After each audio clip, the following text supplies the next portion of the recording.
Hello, and welcome to NASA's Jet Propulsion Laboratory in Southern California. JPL is the home of NASA's longest continuously operating mission, the Voyager mission. The Voyager mission is celebrating a historic milestone right now, 45 years of flying through space and collecting science data along the way. And since it's been on this 45-year-old journey, the Voyagers are actually also the most distant human-made objects out there. I'm Jaree Cook with JPL's Digital News and Media Office, and I am here with a full-size model of Voyager. So there are two Voyager spacecraft, and they look just like this. So right now, we're right in between the two launch anniversaries. The first Voyager launched on August 20th, and the second Voyager launched on September 5th. And so we're here today to talk to you some more about Voyager, and I've got two extremely knowledgeable guests about the mission. The first speaker is going to be Linda Spilker, the Deputy Project Scientist, and then we're going to have a propulsion engineer, Todd Barber, to talk to you today. So we are going to take your questions. So if you're online now, you can drop your questions in the chat or in the comments box, and we will try to get to as many as we can. All right, so let's start with Linda. Come on over here, Linda. I'm really excited to talk to Linda because she's been with the mission a long time, actually got her start in her career with the mission. So welcome, Linda. It's great to be here, Jaree. Yeah, I'm excited to have you here. So why don't you catch us up? Where have the Voyagers been and where are they going? And actually, where are they right now? Well, both Voyager spacecraft have been out in space since 1977, and they flew by the four outer planets. Voyager 1 and 2 flew by Jupiter and Saturn, and then Voyager 2 continued on alone to Uranus and Neptune. And only Voyager 2 has flown close to Uranus and Neptune so far. And then there are about 2 decades where the Voyagers continued on past the planets toward the edge of this bubble where the solar wind pushes out, meets with the interstellar wind, and forms what we call the heliosphere. In fact, if you look at this graphic, Jaree, you can see that giant bubble. It's moving through space like a comet. You can see the two Voyager spacecraft toward the nose of that bubble with the tail going out behind. And in interstellar space, they're measuring what you would see from explosions from supernova. And Voyager 1 is about 15 billion miles away from the sun. And for comparison, that's about 150 times further away from the sun than the Earth. And Voyager 2 is about 12 billion miles away. Yeah, so they're extremely far away, and yet they're still operating. So why are scientists so excited that the Voyagers are still operating after 45 years? Well, Jaree, with this spacecraft, let me just point out there are 3 instruments here covered in their black thermal blankets. These are the particle instruments, and that's part of the package. And so the particle instruments are measuring the cosmic rays, those high-energy particles that are out in space. And that shield, that heliospheric bubble, protects us from a lot of those cosmic rays. We're also looking at the magnetic field. So far, the sun is controlling the direction of the field, and we're waiting for it to turn into the direction of interstellar space. And even some of the biggest storms on the sun produce waves that cross through that boundary and can be measured by Voyager. So it's a very exciting time for the scientists. Yeah, so it's exciting now, but it's also been exciting throughout its journey. I know you have a long history with Voyager, so could you tell us about some of your most meaningful moments? Well, I think for me on Voyager, one of the most meaningful moments was to be there on August 20th for the launch of Voyager 2. And that launched my career. I was just fresh out of college, and it was great to start my career and start the Voyager mission at the same time.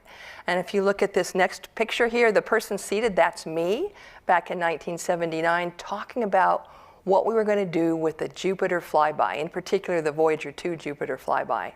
And one of the things I really liked also was that at Jupiter, one of those tiny moons, Io, had active volcanoes going off. In fact, I have a button here from the Voyager 2 flyby, and you can see a volcano in blue going off on the surface of Io. Yeah, and you were mentioning to me before that you would bring your sleeping bag in. I mean, what was it like, waiting for all that data to come back? Well, it seems like some of the best data would come back in the middle of the night, and we'd have a list of when those pictures would come back. And so we'd bring our sleeping bags and get a couple of hours sleep in between some of the best and newest pictures. I remember staring at the screen, watching line by line as each of those pictures came back, knowing I was seeing for the first time some of these worlds that were pinpoints of light in telescopes, and now were worlds in their own right. So exciting. Didn't want to miss a moment of it.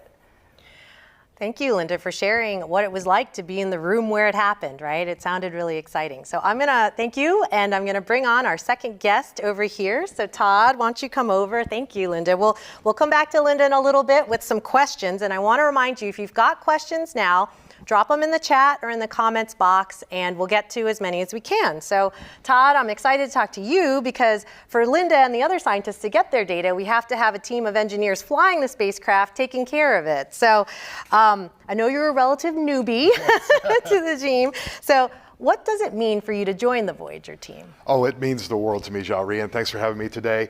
I remember being a nerdy little kid in Kansas, 13 or 14 years old, and seeing the pictures that from the mission that Linda was describing when she was there doing the real work. I got to see these images in National Geographic magazine, which you can see on your screen now. And I remember those covers just like it was yesterday, even though that's been some time ago.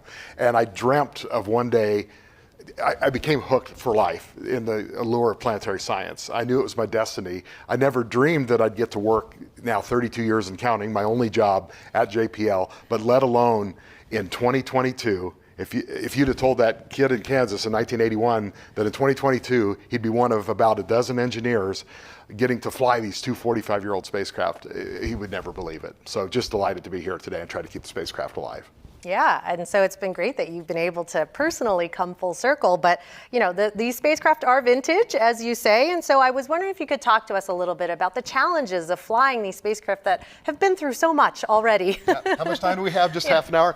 Well, it's kind of like keeping an old car running. They are geriatric spacecraft by NASA standards, and it's been the hardest engineering I've ever done in my entire career, but also that means it's the most fun, because engineers love a challenge. We lose 4 watts a year on the spacecraft.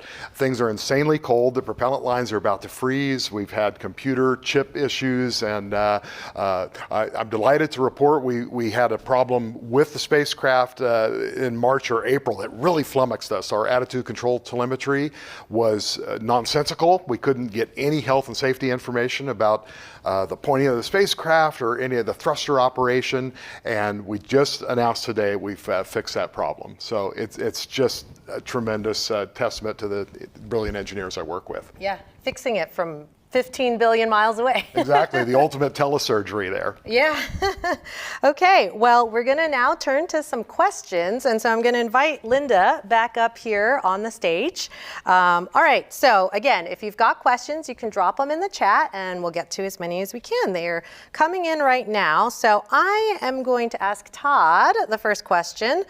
Electro Bard on Twitter asks, did you design the probe to last this long? What subsystems surprised you at their longevity and which failed before you expected them to? Electra, that's a great question. Thank you. So we actually barely were able to design this mission to last 5 years, which was the requirement to get to Jupiter and Saturn and get the data played back. And at the time, that was already a stretch goal for NASA. But when people had a chance to use that slightly better part or build the mission for longevity, they did so, in the hopes that maybe we'd get to 12 years, because then you could get the Uranus and Neptune flybys with Voyager 2. I don't think anyone could have possibly dreamt we'd be here in 2022 with two 45-year-old spacecraft still going. I've mentioned some of the problems we've had along the way. We had some early failures. The radio receiver on one of the spacecraft failed within the first day, so we've had to use a few backup systems here and there. Personally, I'm most excited about the thrusters. We have a prime branch, a backup branch, and both of those have seen degradation, and ordinarily that would be the end of any mission. Good old Voyager had another trick up its sleeve. Underneath the spacecraft, there's a third set of thrusters called TCM thrusters, trajectory correction maneuver thrusters. And we've actually been able to use those to control pitch and yaw on Voyager since about 2018, 2019 for both Voyager 1 and Voyager 2. never really designed to do that, but some genius thought, let's write the software just in case we have to do that. We turned on those thrusters for the first time in 30 years in Voyager 2's case, in 37 years in Voyager 1's case, and they started right up and have been controlling pitch and yaw ever since. Yeah, and so the TCM thrusters, they were actually used for the planetary part of the mission, right? They were, yeah. Long before I joined JPL or even dreamed about the chance of working on Voyager, those thrusters did the lion's share of the work we took advantage of this 176-year extremely rare cosmic alignment to get all 4 gas giant outer planets. But even then you needed those thrusters to fine-tune the trajectory, to patch the sections together to get from Jupiter, Saturn, Uranus, and Neptune. So they had their heyday and were basically done by 1989. But of course, never count them out. We need them here in the 2020s to keep going with the mission.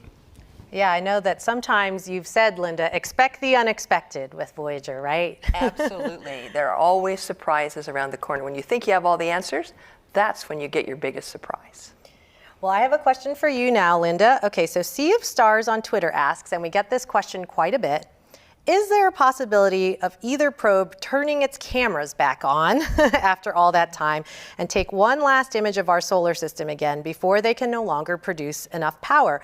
And what would that view of the solar system even look like? Well, it turns out we just don't have enough power to turn the cameras back on. In fact, the Voyager 1 cameras went off in 1990, but before they did, on Valentine's Day, they took this wonderful portrait of the solar system with individual shots of planets, including a view of Earth. If we could turn the cameras back on now and look back at our solar system, it would have shrunk down to something that's quite small. And our sun is starting to look like one of the ordinary stars you might see at night. It's still brighter, but it's getting close. Thank you. Yeah, and I know that one of the last pictures it took was that pale blue dot image of Earth. Do you want to talk about that? Yeah, it was really an interesting and spectacular picture. In looking at the pictures, it was kind of hard to find some of the planets. And there was the Earth in what looked like a sunbeam, some scattered light from inside the cameras. And Carl Sagan coined it a pale blue dot because it's all the life that we know of in our solar system is on that one tiny world, and how special that world is. Thank you. All right, I'm going to turn to Todd again because, Todd, I know you love math. I do. So we have a question about a light day. So a light day, explain that to our audience here. But Mad Mark on Twitter asks, when will you be a light day away from Earth? That's a great question. And so we've talked so far about billions of miles, and that's a great way to realize just how far away these spacecraft are. Another way to talk about is in terms of the communication delay in either sending a command to Voyager or getting something back. And that's using radio waves that move at a zippy 186,000 miles per second, the speed of light. So the moon is about a second and a half, Mars a few tens of minutes, Saturn maybe an hour and a half. Voyager 1 is 22 light hours away. So if we send the data from Voyager 1 is 22 hours old, and to send a fix if there's a problem, for example, would take another 22 hours. So Voyager has to take care of itself for 2 days.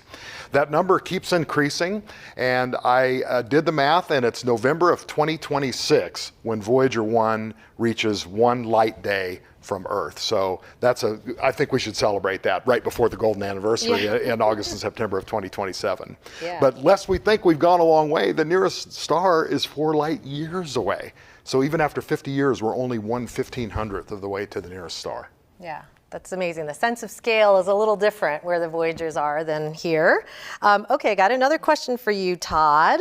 Okay, so AKA Sai on Twitter asks, what would you do differently for a next-gen Voyager mission to make the spacecraft last longer, go faster and further, and collect new types of planetary and interstellar data? Wow, that's a great question. I don't think I'd change much of anything as far as the longevity goes. Maybe a few more redundant systems if you could afford the mass to do so. I would leave to Linda as far as which science instruments she would like the next generation Voyager. By the way, the planets will align again in 2153, so I hope we do at least a Voyager tribute mission then. Another chance.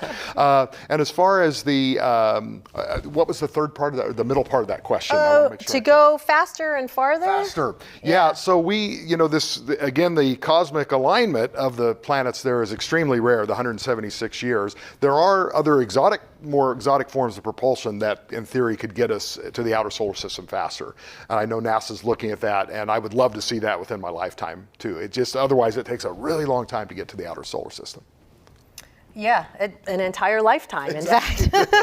Okay, well, I'm going to ask a question to Linda here. Okay, and I'm going to ask you this because you were actually around in 1977 when Voyager launched. So Coyote Siege 92 on Twitter asks, did anyone think in 1977 that you'd still be hearing from Voyager 45 years later? I can say in 1977 at the launch, no one was talking about where Voyager would be in 45 years. And in fact, when you look at where the Voyagers went, out the nose, that's the closest point to the heliopause. And it was just luck. We happened to go out that direction. Okay, well, yeah, because it could have gone out the tail and then maybe... We'd still be in the heliopause. Yeah. Okay, well, I'm going to ask this first to you, Linda, and then I'll ask you, Todd. So Henry on YouTube asks, what college major do you guys personally think gets us the best chance at earning a job in these fields? And what majors did you study? Well, Henry, that's a good question. I was a physics major pretty much through for my bachelor's and master's, and then got a geophysics and space physics degree. But certainly to be a scientist or an engineer, science classes are great, physics is really great, advanced math. Those are the kinds of classes that would prepare you, say, for a job at JPL. Great, and what about you, Todd? Yeah, I have bachelor's and master's degrees in aerospace engineering from MIT. And what I've found, though, at JPL, if it's a science degree or an engineering degree of any sort, we probably have a place for you here. I mean, as an example might be civil engineers that learn how to build Martian habitats using Martian soil. We have navigators and mathematicians. Biology's a big thing, looking for life outside of planet Earth. So you wouldn't think necessarily space travel would involve the biological sciences. But really, any STEM kind of background, there could be a position here at JPL. Yeah, there's been lots of different, I've met so many people who've started one way and did other things. I know there's people who've worked in even pharmaceuticals, and then they came and did sort of astrobiology here. So, okay, let me ask you another question, Todd, and if you don't know this, then I might ask you, Linda. How many years did it take NASA to build Voyager? Oh, and this is Priyanka on YouTube. Okay, yeah, I will defer that to Linda. Okay. Yeah, I'm not sure exactly how many years. I think the concept really got started sort of in the late 60s. The opportunity was available. And I know that Ed Stone became project scientist in 1972, so I'm sure they were hard at work building Voyager in the 70s. It's safe to say that we were lucky, extremely lucky, because probably 5 years earlier, 10 years earlier, we wouldn't have had the technology to take advantage of this 176-year opportunity. So we'll take a bit of luck whenever we can get it too. Yeah, and one of the things that made Voyager last so long was that you guys did a lot of redundant systems, right? So that you had backups. So I imagine you wouldn't just build one thing, but you had to build two, right? Right. All of the computers are redundant on Voyager. And we knew from an earlier flyby of Pioneer going by Jupiter that Jupiter's radiation environment was quite harsh. So we did a lot of things to radiation harden the two Voyagers, and that stood them in good stead not just for their Jupiter flybys, but now in interstellar space, where those cosmic rays or high energy radiation is greater, that extra little protection is at work still. Okay, I'm going to ask you another question, Linda. So Spiderweb on Twitter asks, how much further will each of the Voyagers have to travel on their present trajectory until they're closer to another star than our sun, and how long would that take? We mentioned that the closest star is about 4 light years away, but of course things are moving in space, so how much farther is it? That's right. Things are moving in space, so in about 40,000 years, each of the Voyagers in about 40,000 years, each Voyager will come within about 2 light years of another star. And so that's like half the way to Alpha Centauri now, but things are moving in space. And so 40,000 years, if there's anybody around, maybe they'll take a look and find the golden record. Well, since you mentioned the golden record, let's actually talk about it. I know we have a picture up close of its cover. And so the golden record is this kind of time capsule of sounds and images, from basically 1977 or thereabouts, as a way to kind of, share with whoever finds Voyager someday, where did it come from? So I wanted to ask you both, what's your favorite sound on the golden record? Well, I think my favorite sound on the golden record is Chuck Berry singing Johnny Be Good. And the reason I really like that is that after the Neptune flyby, all the planetary flybys are over, we had a great big party out here in the mall at JPL. And Chuck Berry came and he played that song. And I think it's been my favorite on the record ever since. That sounds like an amazing party. And what about you, Todd? Well, I love the golden record very much. It's the most eclectic set of music you'll hear from every corner of planet Earth. But I think my favorite would have to be any of the Beethoven works on the record. He's the most represented composer, if you will. And I'm a pianist, and my piano teacher's teacher was Beethoven. So we played a lot of Ludwig, and it's nice to see we're sharing him with interstellar space too. Yeah, I hope they appreciate the piano there. Okay, I have a question for you, Todd. And Greg on YouTube asks, how are you and the Voyagers able to communicate? Is it a pinpoint signal, or are you casting a wide net in both directions? Oh, that's a great question. Well, at these distances, the radio transmitter on Voyager is about 18 watts, so it's less power than the light bulb in your refrigerator. So if you can imagine how that signal is attenuated, how much tinier and fainter it is once it reaches 15 billion miles away. We need giant antenna on Earth as part of NASA's deep space network to pick up that faint whisper of a signal. Now, because of that, we need a very directed signal within, fractions of a degree. Our high gain antenna needs to be pointed right at the Earth to be able to receive data and to transmit it back to Earth. And that's where we were so flummoxed with losing our attitude control telemetry, because we had no information on the pointing of that antenna. But we knew things were working because we were still getting a signal. We didn't have the details. And I'm happy for Linda's sake and her fellow scientists that the science data kept flowing that whole time. It was very frustrating to the engineers not having that data until now. Yeah, and I've heard that the signal coming back from Voyager is really weak too, right? It is, and that's why one reason we need these huge antenna. They're up to 230 feet in diameter just to pick up that faint whisper of a signal from space. So it's both the size and the power of the antennas on Earth and the precise pointing that allows us to continue to monitor and talk to a vehicle so far away. Yeah, well, okay, I got another question now, this time for Linda. So David Johnson on YouTube asks, what were the most surprising results you received from either or both of the Voyagers?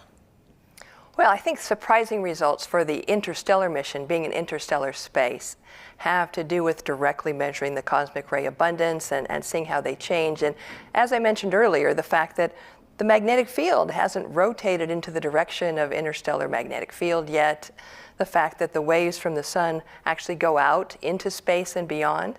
But if you look back on the planetary flybys, I think Voyager really reshaped how we think about the moons themselves, and perhaps that some of these worlds might have liquid water oceans underneath their icy crusts that might be habitable. And so it's really to Voyager's credit that we found that moons don't just look like our moon. They can look like all sorts of different objects.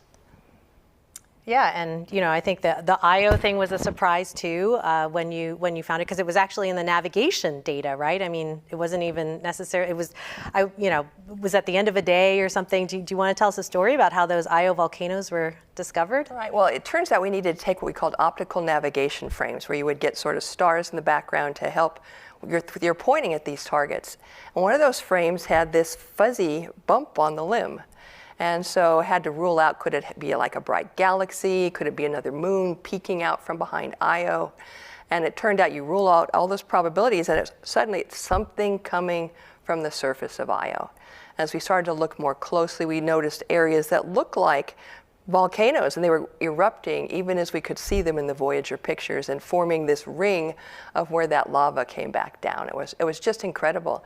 And then Neptune's most distant moon, Triton, it also had geysers, and that was a complete surprise.